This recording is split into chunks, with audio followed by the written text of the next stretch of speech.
What is going on, everybody? I'm back today to talk about a new movie from director Richard Linklater starring Ethan Hawke. And I was really excited to watch this movie, even though, to be completely honest, I wasn't 100% sure what it was about before I went in to watch it. I just really like Richard Linklater. And I feel like, while some of his more recent movies haven't necessarily been as strong as some of the things earlier in his catalog, I've always been a really big fan of his. And I think that he always puts his entire self into whatever project that he's working on. And once I sat down and started watching this, I was like, oh, this is about Broadway and musical theater. And I was like, oh, this is going to be right up my alley because, I've talked quite a bit about that recently. And I'm looking forward to telling you about Blue Moon today. Blue Moon is directed by Richard Linklater. On the evening of March 31st, 1943, legendary lyricist Lorenz Hart confronts his shattered self-confidence in Sardi's bar as his former collaborator Richard Rodgers celebrates the opening night of his groundbreaking hit musical Oklahoma. So I was super excited to watch this movie. Like I said, I'm a huge fan of Richard Linklater. I also love Ethan Hawke. Margaret Qualley's in this movie. Andrew Scott, just a ton of talent. I was really excited to watch this, and I adored this movie. I thought it was genuinely funny. I thought Ethan Hawke was brilliant in it, and it also was emotionally devastating. And I think despite whether or not you care all that much about musical theater and Broadway and these specific people, I think there are thematic elements of the movie that anyone can relate to, which is one of the things that I think makes the movie so incredibly successful. There's so much rich,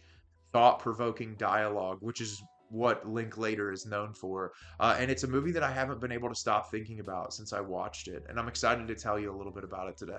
So at the beginning of the movie, we are introduced to Lorenz Hart, who is played by Ethan Hawke, and he's going to this bar, and we get like the setting of this area established really early on, and we can see like posters up for Oklahoma. It's the opening night of Oklahoma, and he is there because his partner, Richard Rodgers, who he had played by Andrew Scott, who he had been working with for years and years, writing all of this incredible music. They've been known, for their projects that they've worked on together. He's finally stepped away to work with someone else, which, if you're familiar with Broadway whatsoever, it's Oscar Hammerstein. And Rodgers and Hammerstein, two of the most prolific composers and writers of Broadway music in the history of Broadway.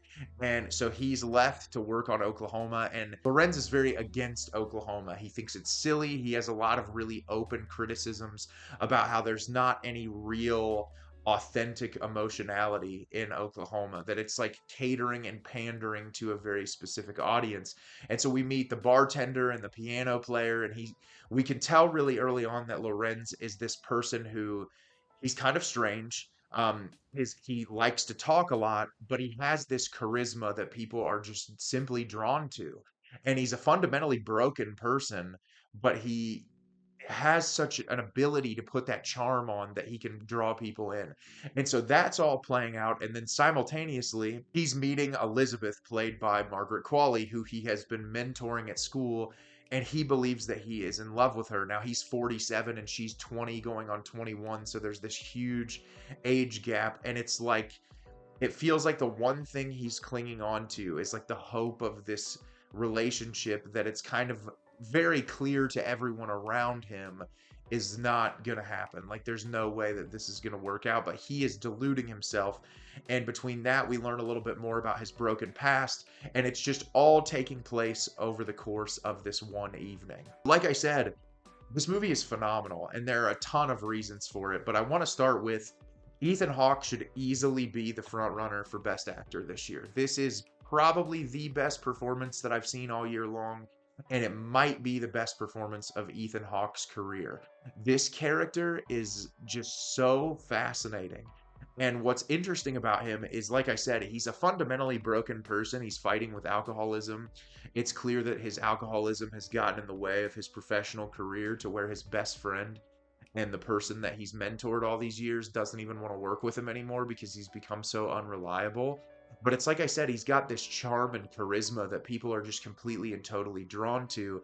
And Ethan Hawke embodies this character in a way that is just so impressive. There's this like level of confidence in the way that he speaks to people about art, and it's like in those moments he kind of shines, and you can feel it where it's like he's thriving in those moments, but there's also moments that he's kind of quietly pathetic. And I think it takes a really impressive actor to have a character that's so multifaceted that you can explore all of these different dimensions of who they are in such a short time period. And that's what I was really impressed with Ethan Hawke in this movie, is like I genuinely cared about everything that he was saying, and I was like, there was moments you hurt for him, moments you were kind of laughing at him, moments you were laughing with him.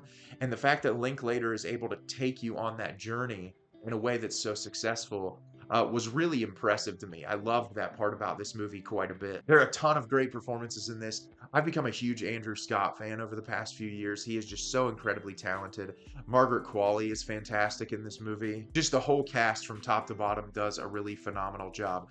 It's a Linklater movie. It's shot very well, especially considering the fact that the entire film takes place in this area of like bar, hotel, coat check room. Like, you're not going to a lot of different settings, and so it takes a really talented cinematographer to immerse yourself into that world and make you care so much for the length of time that you were with these characters. And I thought that was another really impressive part of the movie, is how easy it was able to hold your attention through the entirety of the runtime of the movie. I also loved the music in the movie. Having like a real piano player there kind of cueing in music, it just really helps capture that aesthetic in the environment that Linklater is going for. And it's just truly brilliant. Like I said, the best part about this movie is the long bouts of conversational dialogue that I just think are really interesting. And I think the movie tackles a lot of very important subject matter. Like, this is a character who is very passionate about the art that he creates, and that's the meaning that he finds in life, is like this art and the way that it connects with people. And he sees one of his closest friends creating art that he doesn't feel like is realistic and kind of against the norm, and like, is he doing it to sell out? And I think that that's really fascinating when you think about authenticity in art and people caring about the authenticity of art. And the movie kind of centers itself around that conversation piece in a way that I think is really thoughtful, and that it'll linger with you long after the movie's over. There's also questions about, you know, Lorenz's sexuality in the movie.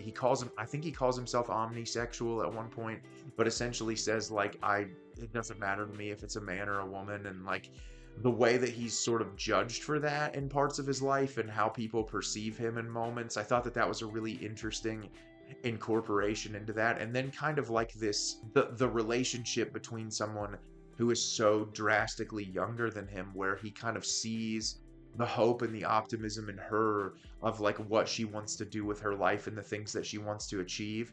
And he's old. I mean, he's almost 50, and he feels like that time for him is up. And it's almost like his longing to be with this person is like a desire to feel that youthful joy again, like to find some semblance of like hope and longing that he had before. Even like he tries to convince his partner to like do something with him again, and he's kind of like, yeah, we'll do something, like, you know, we're gonna set this up. But it's like, how real is that? Like, how especially if you've become unreliable and your entire life is kind of pouring yourself into your alcoholism. And I just, there's so much about this movie that like breaks you apart, but there's also a lot of really funny and heartwarming moments. And I just thought that it was incredible, honestly. Like, I loved everything about it. I think it's a remarkable movie. If you get an opportunity to see it, please check it out, because it's one of my favorites of the year. So have you seen Blue Moon? Did you love it? Did you hate it? Leave me a comment down below and let me know what you thought. I really enjoyed this movie a lot. I think that it's going to easily end up in my top 10 of the year, and I'm looking forward to seeing it again. As always, if you can like the video and subscribe to the channel, helps me out a lot and lets me know the type of content you're looking for. I'm always putting out new material and look forward to getting more out for you in the near future. And as always, everyone, thank you so much for watching, and have a great rest of your day.